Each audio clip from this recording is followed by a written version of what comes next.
Assalamualaikum warahmatullahi wabarakatuh. Kami akan menyampaikan sebuah materi yang berjudul Manusia, Sains, Teknologi, dan Seni. Halo, dengan saya Vina Anandasari. Saya Rahma Anissa. Saya Rijpa Iznia Lanfal.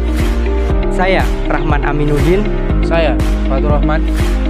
Saya Muhammad Rifki Fadila. Hakikat dan makna sains, teknologi, dan seni bagi manusia. Sains, seni, dan teknologi saling membutuhkan. Sains mengajarkan fakta dan non-fakta pada manusia, bukan mengajarkan apa yang harus atau tidak boleh dilakukan oleh manusia.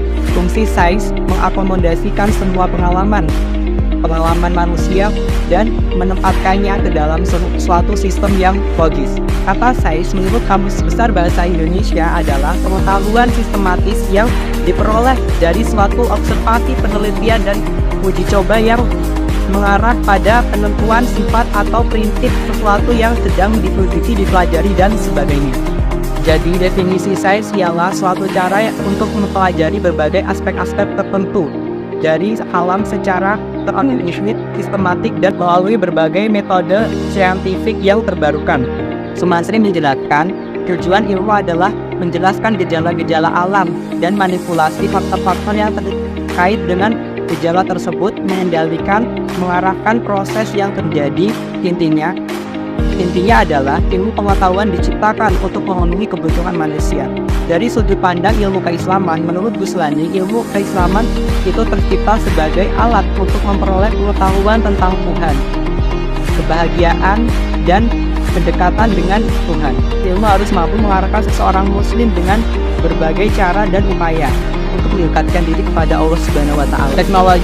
Terminologi teknologi dilihat secara etimologis berasal dari kata teknik dan logos. Teknologi dapat diartikan sebagai suatu ilmu tentang cara penerapan teori dan prinsip dengan baik dan benar. Secara sosiologis, teknologi merupakan salah satu aspek yang mempengaruhi setiap aktivitas, tindakan, serta perbuatan suatu manusia. Seni. Kata seni sepadan dengan kata art. Dalam bahasa Inggris memiliki kata seni. I Gusti Bagus Sugriwa mengungkap bahwa kata ini berasal dari kata sani, kata berbahasa Sanskerta yang berarti persembahan, pelayanan, pemberian yang tulus. Seni dalam istilah Hindu mengandung 3 hal, yaitu satyam, yang artinya kejujuran atau kebenaran, siam, yang artinya kesucian atau ilahi, dan sundaram, yang artinya keindahan atau rasa kelegaan. Dari pemaknaan yang dibangun tersebut, terbangun juga tafsir bahwa kata sani itu bisa berarti ketulusan hati yang berasal dari rasa yang hadir ketika mempersembahkan sesuatu. Poin 2, dampak penyalahgunaan iptek pada kehidupan. Perkembangan ilmu pengetahuan dan teknologi memiliki pengaruh baik yang bersifat positif maupun negatif. Di satu sisi, kemajuan iptek merupakan suatu anugerah bagi dunia pendidikan Islam karena dengan iptek tersebut akses terhadap pengetahuan dan informasi semakin mudah dan cepat. Akan tetapi, di sisi lain, iptek juga telah mendatangkan petaka yang dikhawatirkan mengancam nilai-nilai agama, moral, dan kemanusiaan. Perkembangan dan kemajuan ilmu pengetahuan dan teknologi tampak signifikan. Kemajuan ilmu pengetahuan dan teknologi merupakan salah satu konsekuensi ataupun implikasi dari adanya perubahan zaman. Pada abad 21 ini dapat dikatakan telah memasuki era globalisasi. Wacana globalisasi ditafsirkan sebagai konsep atau proses tanpa henti, sehingga sebagai proses globalisasi melahirkan kemajuan ilmu pengetahuan dan teknologi yang sedikit banyak akan memberikan dampak baik positif maupun dampak negatif terhadap lingkungan kehidupan masyarakat. Di samping dampak positif, kemajuan iptek ini tidak sedikit menjadikan individu-individu terjauhkan baik dari Tuhannya maupun lingkungan sosialnya. Hal ini disebabkan oleh penyimpangan atau penyalahgunaan iptek. Makin tinggi kemajuan ilmu pengetahuan dan teknologi yang dimiliki masyarakat, makin modernlah kehidupan masyarakat yang bersangkutan. Timbulnya modernisasi ini dapat diakibatkan oleh kemajuan ilmu dan teknologi. Secara sadar atau tidak pasti, kita mengalami berbagai fenomena sosial budaya yang terjadi dalam lingkungan masyarakat kita. Fenomena ini dapat berupa perubahan gaya hidup, tata cara pergaulan, perubahan sistem kemasyarakatan, maupun hal-hal yang dapat memicu terjadinya masalah-masalah sosial yang timbul akibat perkembangan teknologi. Teknologi juga membuat lingkungan alam menjadi nyaman untuk didiami, aman, dan efisien untuk diolah. Mengikuti perkembangan zaman yang serba cepat sebagai konsekuensi modernisasi, industrialisasi, kemajuan iptek berdampak kurang baik terhadap masyarakat. Industrialisasi merupakan proses pembentukan kebudayaan yang berpola hidup industri modern. Modernisasi di industri adalah salah satu proses yang tidak dapat dipisahkan pada saat ini. Tanpa disadari, sering terjadi penyalahgunaan dan kemajuan ilmu pengetahuan dan teknologi berupa pengerusakan lingkungan hidup. Dampak negatif sebagai akibat penyalahgunaan ilmu pengetahuan dan teknologi dapat dicegah kalau kita mengikuti kata seorang ilmuwan, yaitu ilmuwan pertama yang menemukan atom, yang bernama Albert Einstein, yang mengatakan ilmu pengetahuan tanpa agama bagaikan buta, agama tanpa ilmu pengetahuan bagaikan hidup, dan tata nilai kehidupan tidak lain disebabkan oleh pola hidup manusia itu sendiri.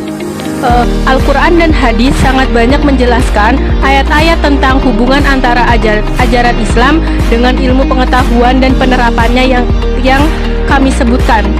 Hubungan tersebut dapat berbentuk semacam perintah wajib, diperintahkan untuk mempelajari pernyataan-pernyataan.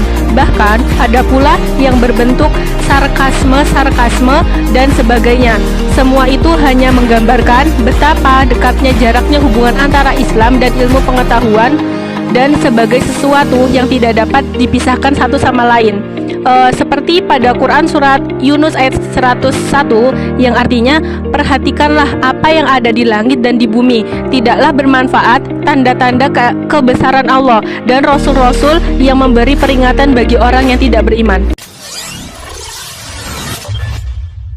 Problematika pemanfaatan iptek di Indonesia. Jadi di Indonesia itu ada beberapa problem atau masalah dalam pemanfaatan iptek, ilmu pengetahuan dan teknologi. Nah, iptek dimanfaatkan oleh manusia terutama dalam pemudahan kebutuhan hidup. Contohnya seperti dikembangkan sarana transportasi. Nah, dengan adanya sarana transportasi, manusia bisa bergerak dan melakukan mobilitas dengan cepat.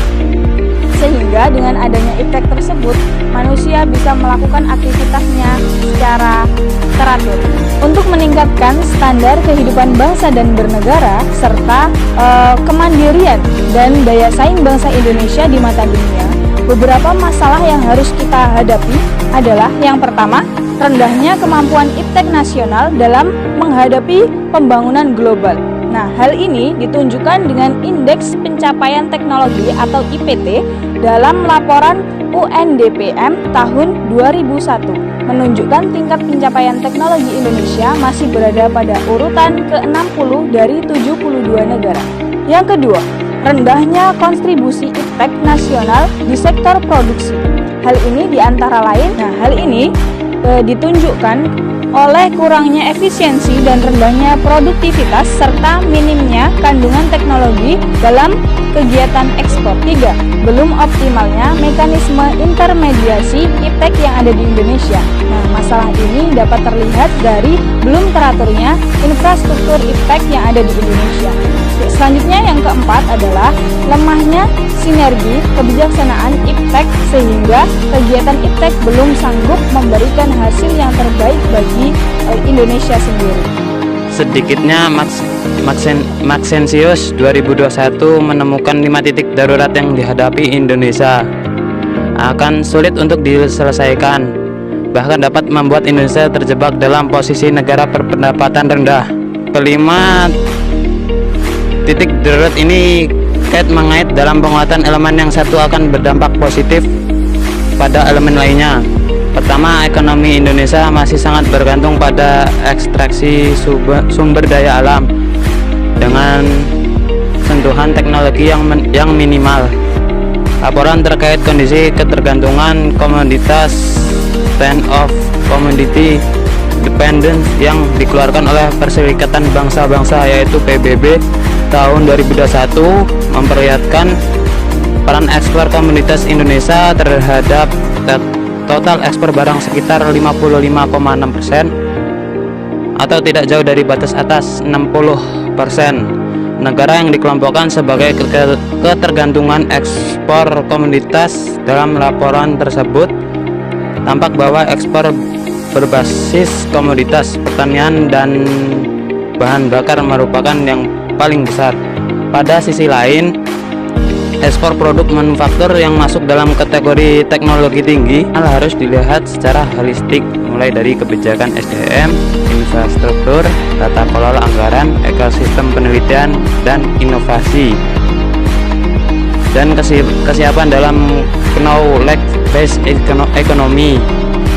Reformasi kelembagaan melalui pembentukan BRIN sekalipun dipandang belum sepenuhnya berjalan sesuai dengan target prioritas nasional, namun diharapkan menjadi entry point bagi tujuan jangka panjang pembangunan iptek nasional di Indonesia. Jadi penguatan peran iptek membutuhkan komitmen jangka panjang dengan alokasi sumber daya memadai. Tanpa dukungan kelembagaan iptek yang baik dan berkualitas, beberapa problem iptek yang dihadapkan Indonesia akan sulit diselesaikan.